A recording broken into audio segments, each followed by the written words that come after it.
Hola, ¿qué tal? Buenas tardes, me presento, mi nombre es Aaron Moreno. El día de hoy estamos con nuestro proyecto integrador de la materia Electricidad y Magnetismo de la Facultad CNSI. Pues bueno, prácticamente el objetivo de esta tarea pues es interpretar la importancia de los circuitos y su aplicación, con el fin de pues saber su utilidad en el entorno que se desenvuelve. Tenemos aquí diversas preguntas, vamos a empezar con ellas, vamos a hacerlo de una manera breve.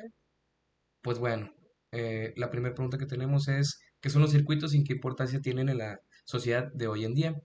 Pues prácticamente el circuito eléctrico es un camino cerrado por el cual fluye una corriente eléctrica. Quiere decir que estos circuitos son fundamentales para la mayoría de las tecnologías que usamos hoy en día, pues tanto como iluminación de nuestras casas, dispositivos electrónicos, los que utilizamos para trabajar, aprender y entretenernos, ¿no?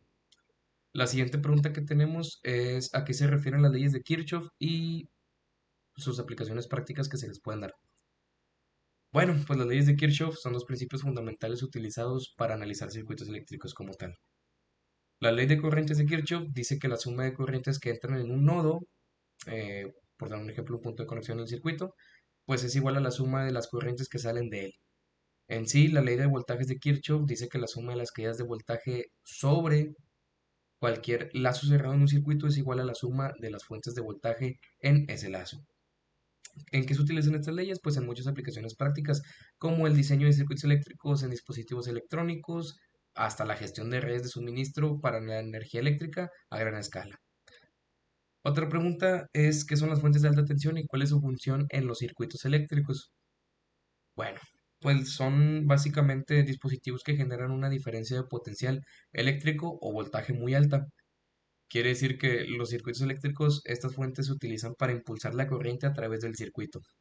Las fuentes de alta tensión son esenciales en una variedad de aplicaciones, desde la transmisión de energía eléctrica a largas distancias hasta el funcionamiento de ciertos tipos de equipos de investigación y médicos como los aceleradores de partículas y también los rayos X. La siguiente pregunta que tenemos es ¿cuáles son los métodos de análisis de circuitos eléctricos? Pues existen varios métodos, incluyendo la ley de Ohm, la ley de Kirchhoff, análisis de mallas y nodos, el análisis de circuitos en el dominio de la frecuencia utilizando transformadas de Laplace o de Fourier. Siguiente pregunta y última es ¿cuáles son las aplicaciones del capacitor? Pues bueno, contexto que es un capacitor, pues es un dispositivo que almacena energía en un campo eléctrico. Los capacitores tienen una amplia variedad de aplicaciones en circuitos eléctricos y electrónicos, tales como filtrar el ruido en las fuentes de alimentación para almacenar y liberar energía de una manera pues eficaz en flashes de cámaras y sistemas de encendido de automóviles, bloquear la corriente continua mientras permite pasar la corriente alterna en circuitos de audio y radio, entre otras muchas aplicaciones. Y pues bueno, ya con esto damos por concluida la tarea del día de hoy. Muchísimas gracias y excelente día.